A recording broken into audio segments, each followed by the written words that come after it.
tegoon naa la nit ku baax li ma doon def yëpp yow yaa tax yàgg naa tëdd nga tere ma nelaw lim gënoon a bëgg mooy toog ak yow. I don't want to use some faiblesse ci yow ba def ma nii yaa tax ma ruus bëgg tuma idol.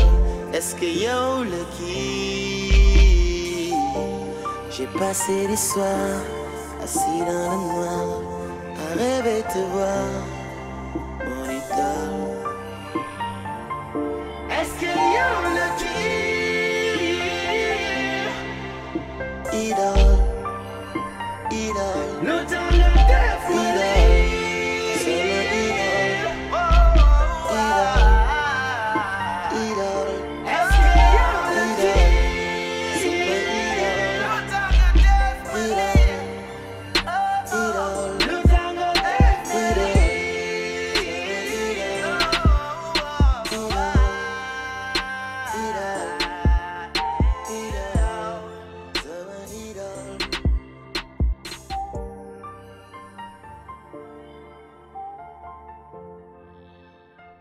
tey tànku jàmm moo ma yëkkati xuloowu ma xeexuma lenn lu ndaw laal bëgg wan xaaral.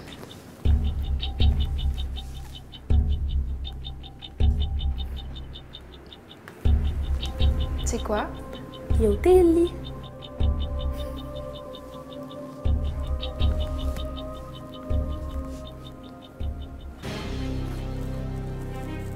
Carole fan nga jëlee lii? Carole mais kii du man yow xàmmee woo. yow dimbali ma suñ la sëlamoon ciment sax ma xàmmee la. mais loolu laa la moo tax ma wax la loolu kii du man yow tamit xàmmee woo. xam nga lan laa la yëgal lii fa mu ko jëlee bëri na fa torop. est-ce que yaa ngi dégg.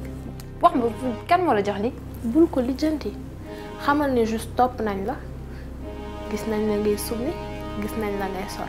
Carole xaaral ma expliqué la. soxlawuma explication d'ailleurs si xam nga lan laa bëgg xam xale bi nga yor fii Margot fan nga ko jëlee.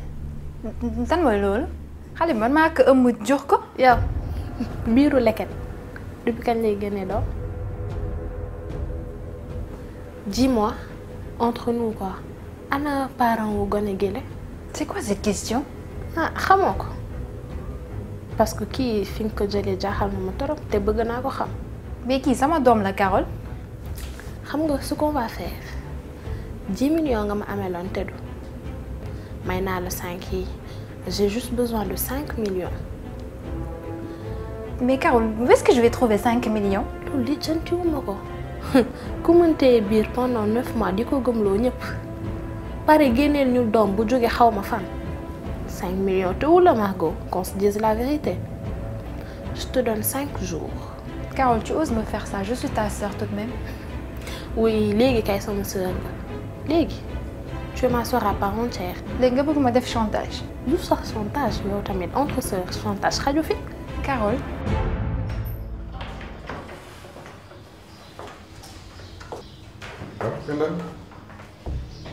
Tonton Sène, qu'est-ce qui se passe? Grand Laye, qu'est-ce qu'il racontait comme ça? Écoute, waxu fi dara loo xam ne leer na mais bon il faut laisser tomber quand même jusqu'à la prochaine fois. Laissez tomber. Tonton Sène, article B, ni ma si sonné. Vous me parlez de laisser tomber. À peine sorti de prison, ne me dites pas qu'il a renoué avec ses démons. C'est quand même des affaires politiques, je ne suis pas dupe. Je sais que c'est un sujet très sensible et Grand Laye a la réputation d'être quelqu'un de corrompu. Bon écoute Penda, moi je te comprends mais je te demande de prendre ton mal en patience. C'est Après très tout, facile à dire. Ben c'est le patron. C'est notre patron. Mais à ce que je sache, il n'a pas le droit d'exercer actuellement, n'est-ce pas? Je l'essaie. Je ne peux pas travailler dans ces conditions-là. L'une des personnes qui est censée m'encourager me décourage le jour où j'ai un scoop du tonnerre qui est censé remettre sur pied, relancer le journal. Il me dit que mon article, je ne peux pas le publier parce que c'est mon patron. Et vous pensez que ça c'est normal et que c'est facile à avaler? C'est très très dur à avaler, tonton Sène. Tout à fait. Comme promis, monsieur Fall, je ramène les papiers. La reconnaissance de dette. Ah oui, tu as réussi à avoir ça? Oui, bon, je suis arrivé au bon moment. Dafa nekkoon ci problème, c'était urgent. J'ai réussi à obtenir sa signature et son cachet. En bonne et due forme. Franchement, c'est pas suffisant. Non seulement c'est mal fait, mais c'est pas solide. Écoutez, c'est vrai que c'est une bonne base, mais pour li nga bëgg, j'avoue que ce n'est pas suffisant. Je veux juste le dépouiller de Western Info. Rien de plus. D'accord, mais papier bi doy. Bordel de merde, Baldé, bu ma wax li doy ak lu doyul. Tout cet argent que je t'ai donné, je t'ai pas donné ça pour nga may wax li doy na wala doyul. Je veux une solution. Je suis venue avec une philosophie que vous maîtrisez parfaitement en tant que journaliste expérimenté, l'éthique et la déontologie. Si on m'en prive, mais je deviens quoi alors? Je ne suis plus une journaliste dans ce cas. Écoute, Penda, moi je te demande donc d'essayer de te calmer, de savoir qu'entre la théorie et la pratique, il y a quand même un écart. Nous exerçons un métier qui est très sensible et parfois il y a des raisons que la raison même ne comprend pas. De toute façon, certainement nous serons édifiés. Je l'espère, ce serait la moindre des choses. Mais tout à fait, tout à fait. Je suis sûr qu'il a quand même des raisons valables pour s'opposer à la parution de cet article. Prends ton mal en patience. Tu es jeune, tu as du talent. L'avenir est devant toi. Et je suis persuadé que tu feras d'autres articles, n'est-ce pas, même meilleurs à l'avenir. Je serai toujours là, n'est-ce pas, pour te soutenir. Bon, on peut faire quelque chose. Quoi? Mais attendez, je vous explique, M. Fall. Ce ne sera pas très légal. Ça y est, je suis la loi. Tu me proposes ta solution, on l'exécute. Bon, je vous explique.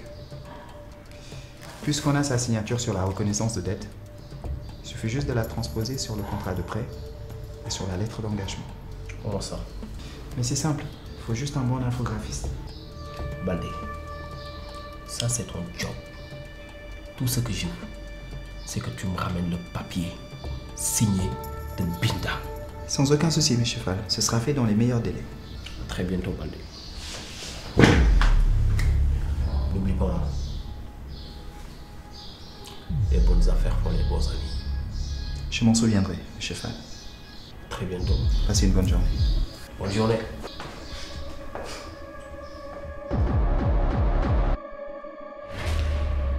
Binta lan la je ne peux pas comprendre yow Binta xanaa yow lay waxal. loo koy laaj yaa ko dàq sa kër di ko laaj lan la. soxna si yow yàkkamti nga loolu ku la tudd man waxuma ak yow suma doom laay waxal. suñu doom ngay waxal. D'accord Binta dama bëgg a xam pourquoi tu abandonnes la maison de cette manière. Ça fait combien de jours gisuma la. C'est du n'importe quoi. À la rédaction rien ne marche dara doxul foofu. te yaa war a gérer liggéey bi. kon yaa ngi soog a xam valeur am di yaa ko dàq ci biti nga demal sa kër ndey waaye nag ndox ko yàlla ba ko am kër baay am nga kër ndey. Rachel suma doom moo ma indi moom laa soxla moom laay waxal doom bu nga maanu ci. Binta c'est quoi ton problème mais mun nga mun. nu mu lay wuyoo. nu mu lay wuyoo kii toroxal bi nga ko toroxal ci diggu dëkk bii nu mu lay wuyoo. mais yow yaa di sa yéen woo lii du sa problème maa ngi suñu problème à part la bu ci profito di ma créer beneen détail suma doom moo ma tax a jóg dinaa ñëw pour wax ak moom dama bëgg nga ne pat may ma wax ak moom kii lu ne ci moom yaa ko ci def. waaye yow ku la fal tu es chez moi doo ñëw sama kër ba pare di ma yemale. nopp mooy dégg. su ma diggante kii dama bëgg nga maandu ci. waaye dama ne xoolal fii li ma neex moo fi am sama kër nga nekk sama territoire damaa rus sama doom ji moo tax génneew ma lam. sa copain lan moo ko dal. kan la. Kouthia bi. ku dara jotu ko de. si Kouthia bi am na lu ko dal. mais ku bu ko dara daloon du liggéey si nag seeg yow tamit. non non non. Kouthia bi ça va pas. fan yi mu ngi ñëw. mi ngi ñëw mais nekkul. non loolu ça arrive quoi loolu day dal ñëpp. waaw ça arrive nañ d'accord mais une fois deux fois trois fois mais loolu mënul nekk. lan la war a jaaxle ak lan moo ko war a sonal xam nga li ñuy wax adduna bi daal da ngay waaru. yàlla bu la xéewalalee li ñu naan bu la tàccoo feccal boo fecc lu too feccati de. mais li mu am na doylu. lu mu am. aywa villa bi mu am ni nga naan lu mu am. bi demoon keroog yow mais adduna fii kuy liggéey kër nga bëgg. Kouthia bi yow Seck Kouthia bi mënul am ko fooy que la garaaw sax garaaw loolu. mënul kër gi. non garaaw am problème. garaaw déet am na problème. non ma ne am na problème yii du ma jàpp foofu wax ma lu xew mënul kër gi. guj loolu benn gelam. gel moo ko fa joxoon noonu mu dëkk fa. yow guj dafa am lu mu fayee lu yaas. gel mu yéen seen as salaire si li nga wax ni moom la leen di fay fii guj da si mën a am sax. waaw xawoon na ma jaaxal. benn gelam moo ko aal. gel bee ko abal. non mais réel la nag. dem ba xale bi bëgg ko jox ko kër noonu bàyyi ko mu nekk ci biir def lu ko neex di commandé. doo gën bàyyi loolu guj sama gars la. ma ne boobu du sa morom yow kay fi mu nekk nii soxor rek moo la jàpp bu jaay bi romb na la tafa leer laa la wax. pour yow dofam gëm dofan yi pour la. tu booy bee ko bàyyi. xale bu jigéen bi. Binta dama bëgg nga comprendre dama ñëw pour te dire que tous les problèmes sont presque réglés. Ce bonhomme-là, je suis allé le voir. On s'est parlé, on s'est compris. Je suis en train de récupérer la situation dans le bon sens, ok? Mais il faut que régler. Tu sais que moi, je ne peux pas exercer. C'est toi qui dois gérer. Lan mon ex digante ak Abdou Fall parce que apparemment je suis pas son problème. C'est un garçon très rancunier. Il va mettre sur mon dos la mort de son papa. Et ce n'est pas moi. J'ai écrit un livre comme j'ai eu l'habitude d'en faire. Il m'en veut. Vous me mettez le responsable de la mort de son père. Mais beaucoup de et tu as prêté le front. Il t'en veut papa. Man li ma def yëpp gisoo ko. Yow man nga taxaw di ma dàq sa kër. Non dama ne mënoon ko topp yow ko topp ko. Ah mais loolu nga ma wax mënoon nga topp sa ndey bi muy génn loolu nga ma wax. Mais dama ne mënoon nga ànd ak moom dem comme noonu dem. Binta toi et moi aussi beneen affaire la. Il y a une bonne complicité entre père et fille. N'est-ce pas? Yow yaa ma ki doy yow laa wóolu sumay affaire bi nga ko yoree dama sant. fa ma ne woon yow tu t'es décarcassé pour jëlee ma fa kontaan naa ci. Mais c'est dans la manière de faire où tu as manqué d'expérience. Ce petit bandit là il t'a eu. dama ne yow mi yaay proof doo gërëm ñami daaw ki nga naan manque d'expérience yow kii la génn yow xam nga ni ba nga duggee fee ñëpp la seetaan moo dugal tànk dugal loxo ba nga génn moo tax tey nga war a mën a toog fii ñëw di teg lay tànk di am yow wax. kii suma deret mooy daw ci moom moo tax ma am jom kii maag moom beneen affaire la mais yow moom suñu problème après lañ koy régler. Mon bébé je compte beaucoup sur ta présence il faut venir waay ah. maa xal la bu jaay bi ñu dem këram mu aj tànk yi dugg sa vaat ay nit doo wàcce sa tànk wàcce sa bopp aj ay tànkam tegale mel ni. booy bi demoon na buy bëgg a takk gu. xale bu jigéen bi takk gu jaay bi. da ko doon waaj a takk. aduna bi tas na. xam nga moo tax waxuma la woon dara man xamoon naa ni man xamoon naa ni booy bi day nax guj. waaw mais buuj moom xale bi xale la wala mag. non booy baax la booy dafa mool de. booy mus na fi ñëw sax ba duy xuloo pendaa fi. man xamoo ne man booy bi moom booy. waaw amul bi sax dafa yomb tamit nag dafa yomb nag parce que nag tamit nag wóor nag nan ngay liggéeyee ba weer bi dee di fayeeku nag dëgg dem di wéeru si jigéen ñu lay jox kër ngay dëkk nag di bàyyeeku loolu tamit du xel. man mi sax booy bi dama doon compalaal. booy moom nii nag du jom nag da ngay ñàkk nag pour def ci sa bopp mais pas di wéeru si jigéen bàyyi leen bëgg lu yomb. yaa wax fii léegi ni guj réel la. waaye dama doon kii noonu rek waaye xam nga ni mos loolu dafa yomb. bàyyi ma dem xoolal dimbali ma ngi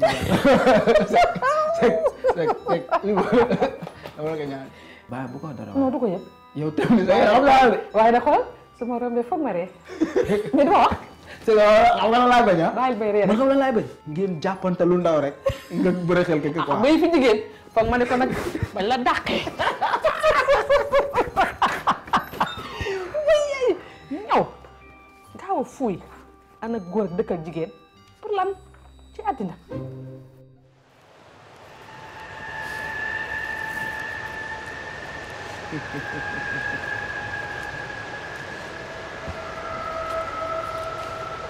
Eva, tu as l'air d'aller bien en tout cas. Ça va? waxal li ngay wax ma mën a dem j'ai pas que ça à faire. Ok. Voiture daanoo si gën a gaaw. Je suis venu de la part de Rodriguez. Ah, ton père. Je t'écoute. Je veux qu'on fasse la paix. Ok. Xuloo bi doy na. Ginnaaw ay jàmm. léegi li ma bëggoon mooy preuve yi nga am yëpp nga dajale ko nga jox ñu ko.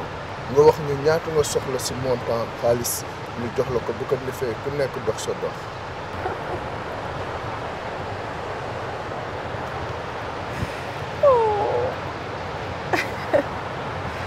Mais ça va pas être aussi facile, mon cher. Ah non. Ça te fait rire? Ça, non. Tu sais ce qui va se passer? Vous allez payer. Et très cher. Bonjour, Seck. Bonjour. Koudiaby. Ça va? ci loo ne. Ça va alhamdulilah. ah doom day namm naa la. walla gën a gis yow yaa ngi mel ni ku nekk ci rédaction bi. ça va. Ça va bien. lépp jàmm. naka affaire yi. Ça va. Tout se passe bien. C'est que. yaa ngi dégg jàmm bu baax. Ça va. say sa nga. c'est plus nice na macha allah. hein. C'est que lii laa bëggoon nga saisir. waaw mais naka affaire yi. C'est que ça va. yaa ngi ko yëg bu baax. macha allah temps yi kontaan nga yaa ngi sant yàlla. lii reportage bu ma defoon war ko libéré tonton Sène léegi nii. saisiral ma ko s'il te plaît. d'accord. merci. mais lépp jàmm. wuy ma. naka affaire yi. ça va naka business bi ki dox. ah wuy ma kaay sama xarit yow it nag. doom ndey lan la yow day mel ni ko palu nii. yaa ngi mel ni ko amee fièvre de. dara méttiwul la. c'est que ça va. ah alhamdulilah sant yàlla. loolu la may doyee. sa kanam gi wàcc na de. waa taxawal nag sama xarit ne kaay. da am sama benn cousin bëggoon nekk xam nga sa kër gi dafa yaatu macha allah kër moom am nga ko moom kër dëgg nga am villa nga am bord de mer pied dans l'eau boobu dee dafa bëgg chambre laa ne ko du ma jël fenn résidence wala may jël ay meublé wala ay hôtel te gujaa bi nekk fi këram gi macha allah waxuma la dara mais néeg yi nga yor te moom loolu la bëgg néeg yi yaatu ma bëggoon nga abal ko ci benn néeg rek même bu jaree sax ñu fay dañuy fay pour 15 jours mu dem du la déranger. c'est que foofu luyewul abalewul. non xam naa ne luyewul abalewul waaw wuy ma waaw taxawal kaay wuy ma kaay di mer mënul luye kër goo xam ne moom nga ko dañ laa fatoon boo luyee dee de waaye da ngay jàng bandi waaye di nga xam ne xale bi la gën a wuyu. mais Eva yow léegi yow lan nga bëgg. ça tu le sais. dinaa la xamal benn affaire avantage bi nga am tey ba mu ñëw bu doon man rek doo ko am. et après quoi. Eva xam nga ni fii man ak yow rek ñoo fi nekk su doon man écrasé naa la bu yàgg kenn dootu ko waxati. parce que tu crois que je suis seule. Tu crois vraiment que je suis seule, toujours aussi bête? Tu ne vas donc jamais changer, Adams? Qu'est-ce que tu vas faire? Qu'est-ce que tu vas faire, toi? Rien! Tu ne peux rien faire et tu ne vas rien faire! Eva, dama bëgg nga régler loolu yuuxu. Loolu, c'est quoi ton problème? Adams, tu ne me fais pas peur, Adams. Tu ne vas rien faire! Si du woon Rodriguez xam nga ni yow maa yow jeex na. Va te faire.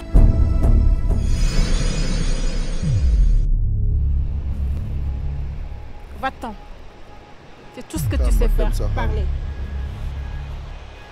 Bye bye. Rodriguez, laisse-moi gérer ça.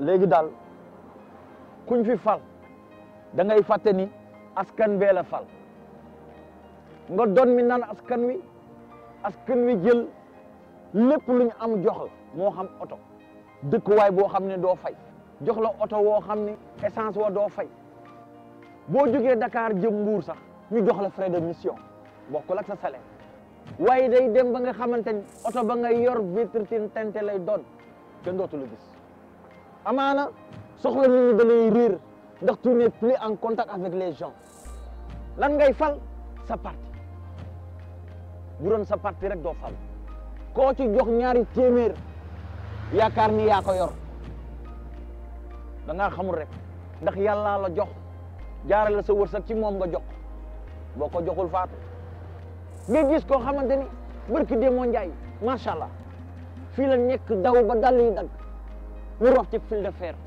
ñaari fan ñett doo xam fu muy jëlee xaalis balaa maa dee du la wax waxu million de waxu milliard la lay wax fu mu ko jël te ku ci bëgg ja làqatu dëgg mu boot la di la bambaane di la bambaane di la bambaane di la bambaane waaye dañoo xamul fu nit toog daa fa jóge bala nga koy xam nga xool ñu fi nekkoon. Tu sais quoi, Chérif? J'ai parlé avec Néné. Par contre, par rapport à l'héritage, il y a un problème. Bon problème. yaay kii Néné kër gi kenn nayul mais du am ci xaalis bi dara c'est pas possible c'est tout. du ni nga ko xalaatee de. J'ai parlé avec oustaz bi ma laaj ko religion musulmane naka la tëralee loolu héritage bi nee na Néné daf ci am wàll parce que officiellement elle était la femme de papa donc dafay doon. Attends mais oustaz boobu noonu kan la xanaa comprendre loolu tu me donnes son numéro je l'appelle adultère xale bi mu ngi ñëw du sama rak santul mal du doon il faut qu'elle apprenne à comprendre la vie nous on a appris c'est tout du am dara. mais nag Chérif loolu moo am Néné day doon loolu moom day doon. Qu'est-ce qui ne va pas? Ah, Binta, depuis que tu m'as mis au desk politique là, j'avais vu venir déjà certains soucis. Mais là, qui m'a dit que mon obstacle en ce moment, à savoir ton père. Je sais. Je sais pas si tu es au courant. Bon, tu le sais, l'article là, parce que y a ma walk de ma Mais là, je ligue ici, def si samagnak. Ça pas nous. Avec un ton tellement ironique, nous disons tout simplement que l'article ne va pas paraître. Et le clou, c'est qu'il ne me donne même pas d'explication. Tonton Sen waxinopi. Man lolu sax bokk na ci li gëna tax tay ma ñëw parce que j'ai besoin que quelqu'un m'explique. Té instant bi yow la ci yaakaar. Pour une fois, je suis d'accord avec mon papa. J'ai pas le choix. Je pense qu'on va céder. Mais man, ce qui me dérange dans l'histoire, c'est que personne n'est capable de me dire une explication valable. Lo xamantene mën na ci jappandiku né li mo tax ñu téré ma génné article bi. Si c'est un problème de temps, je ne sais pas, moi, on peut mettre ça dans les tiroirs dans quelques temps, dans quelques semaines, quelques mois, je ne sais pas. Nous ne pouvons pas gagner. Mais comment on peut cacher une information de cette importance à la population? Nous ne pouvons pas pour cette fois-ci. Binta, lolu yomb na wax de. Mënul gën. Té do ma wax dara. Mon papa aussi, quoi qu'on dise, mon entreprise. Lu ko nara yaxal aussi. Su né du jall, franchement du mëna jall. Tu t'y mets toi aussi. Non, excuse-moi, je t'explique. Tu sais, c'est une question qui nous dépasse. Et par contre, si cet article sort, on peut perdre West Info, pour te dire. Ce sera difficile de travailler dans ces conditions, honnêtement. T'inquiète. Je pense que ce sera la dernière fois. Je l'espère. Yéen da ngeen yow man dama defoon mais léegi defatuma de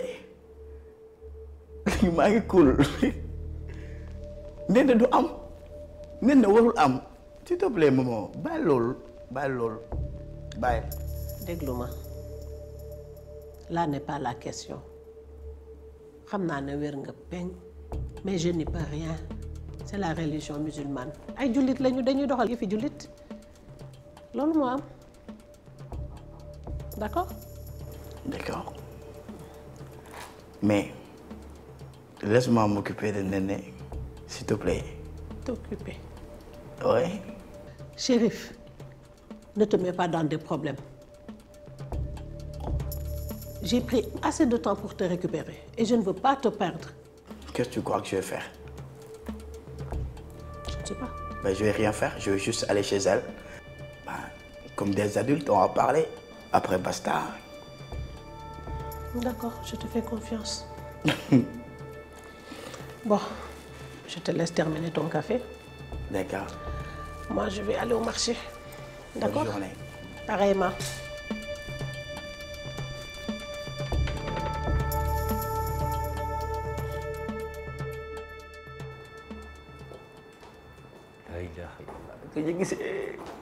Oh. Non. Excusez-moi. Non, madame. Ça va? Bonjour, monsieur Tandja. Bonjour, madame. Je me présente Rama. Vous allez bien? Bien, merci. Et vous? Alhamdulillah. Oui, madame. Comment vaut le nom de votre visite? D'accord, monsieur Tandja. Je viens de la part de Nafi. Ok, d'accord. Elle m'a parlé de votre cas. Elle m'a dit aussi que vous aviez de très bons rapports. Et je suis là pour essayer de trouver une solution. Bien entendu, pour vous aider. C'est bien. Fan la nekk sax moom. Temps yi dafa tukki mais jàppal comme si moom mi ngi toog. Super. Alors léegi nag comme ni ma la ko waxee rek da nga may expliquer exactement lan moo la andi fii. Li ma fi indi dañ ma tuumaal. Je suis innocent. J'ai rien fait. D'accord. Booy xool vidéo bi lu ne gis nga ko ci xale yi gàjj nañ ma bëkk nañ ma pàdd nañ ma lu ne def nañ ko. On va parler concrètement et peu et bien. xam nga ay mag lañu. te mag du fo. fi nga toog nii boo fi bëggee jóge danga may wax loo xamante ni déjà yanu na maanaa wala information boo xamante ni ça pourrait alléger la défense.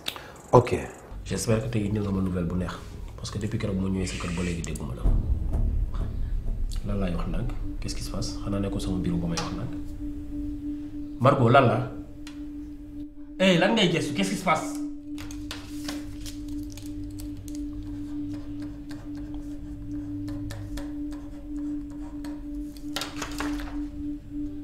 lii ma la eh waxal ak man waaye ngay xulli sa bët yi di tourner qu'est-ce qu'il y a waxuma ndànk sama bureau laa nekk tu me dis waxal ndànk qu'est-ce qui se passe caméra de surveillance kan moo fi def caméra de surveillance comment est-ce possible?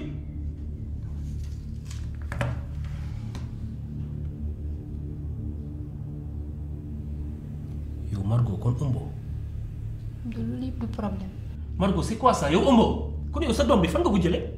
yëpp c'est pas urgent dégg ma gis nga di xam nga fan lañ ma filmé ci say toilettes. Je sais pas ce que vous connaissez M. Abdou Fall. Pas vraiment, mais qu'est-ce qu'il a à voir avec cette C'est un conseiller auprès du président de la République. Ok, un jour Abdou Fall m'a appelé chez lui en me disant de tuer une de mes prisonnières. De quoi? Tuer une mort? Bah oui, ma rey sama benn prisonnière qui s'appelle Eva. Monsieur Tandian, ndànk. Est-ce que xam nga bu baax li nga may wax nii? Mais effectivement, toi aussi. Et j'ai les preuves parce que dama ko enregistré. Yore nga enregistrement ak yow nii ak yow. maa ngi ko jox sama benn boy pénitencier laa ko joxoon ne ko pour mu tasal ma ko ci net bi jox ko média bi et tout pour ñëpp jot ci. Mais jusqu'à présent j'ai pas eu de retour. Très bien, je pense que loolu normalement war nañ ko mën exploiter ñun dañuy liggéey ak benn journaliste bu tudd Malick Ndiaye je sais pas ndax xam nga ko. Non. Il est très efficace. Je te l'enverrai. bu ñëwee je pense que bu jotee cas boobu noonu dina ko régler. Comme si je comprends bien yow doo ñëwaat quoi. Monsieur Tandian, au plaisir. mais kon ñi nga may bàyyee ma toog kon man de tumuraanke naa oh là jigéen day rafet waay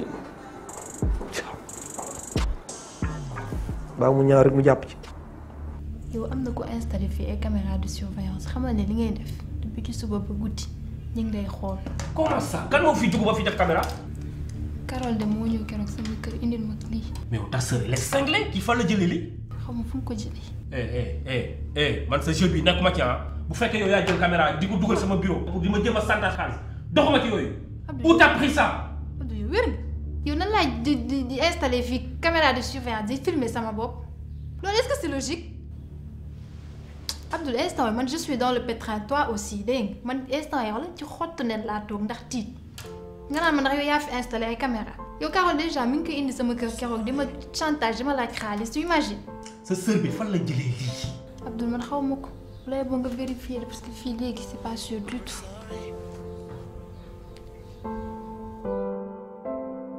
seetlul fi ngay teg sa tànk li nga bëgg mën na la sànk àdduna bi def ci ndànk.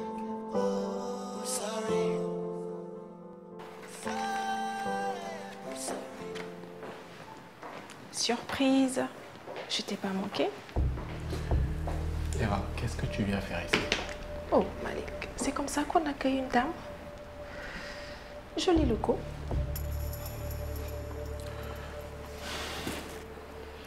Je vois que tu as repris ta liberté.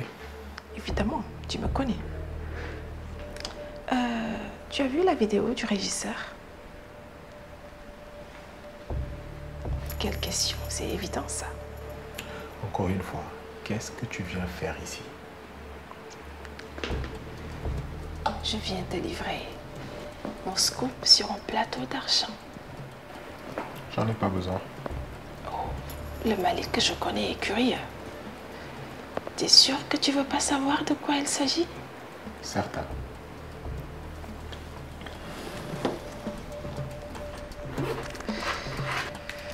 Visionne ça. Si tu ne veux pas, je m'en vais, promis. Tu as ma parole. Xanaa doo dégg. Allez.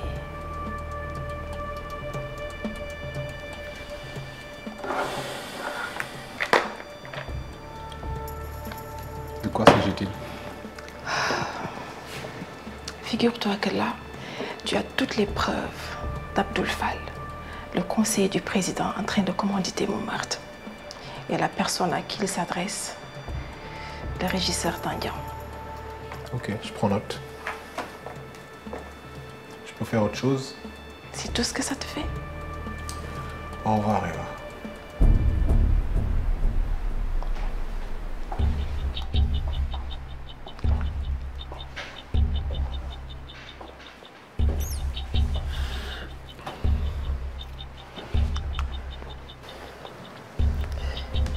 Dis-moi, je t'ai pas manqué? Avoue. Au revoir. T'es sûr? Bon. Oh, Malik.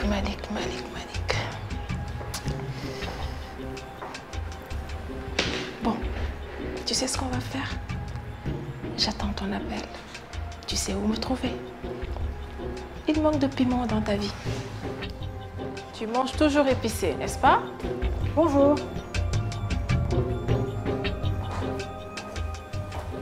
Bonjour, amour. Bonjour. Ça va, tu vas bien? Oui, ça va et toi? Qui c'est elle? 2 personnes. Celle qui vient de sortir là, c'est qui? C'est pas important, c'est personne. C'est pas important, elle te dit tu manges épicé, kooku xam na say goût. Nga xam ne c'est pas important. Vraiment, s'il te plaît, quoi. Je suis fatigué. Taluma may wax. Ouais, mais t'es fatigué léegi man nag léegi lu sama yoon ci loolu. Je viens, mais tu me prends pour ta conne ou quoi? Nit ñëw, il parle à mon mec carrément naan ko ay tu manges épicé lan nga bëgg ma wax? Tu veux que je te dise quoi? Yow lan la? Yow laay wax lan la yow xam nga la li ma la may dafa commencé bëri sax yow. Je viens boo ma fekkoon kenn ñëw naan ma tu manges épicé lan nga may wax aw ma droit laaj la kooku kan. Mais tu sais même pas de quoi il parle nga ñëw. Mais je t'ai demandé, tu me dis personne. Eh, je n'ai pas de compte à ton. T'as pas de compte à me J'ai rendre. pas de compte à ton. D'accord, c'est clair. Yow nag xam nga lan la yow wax ak yow mi ngi doog a jot. Yow tey laay wax ak yow yow tu te prends pour qui yow? Tu penses parler à qui yow? Ah Malick Ndiaye.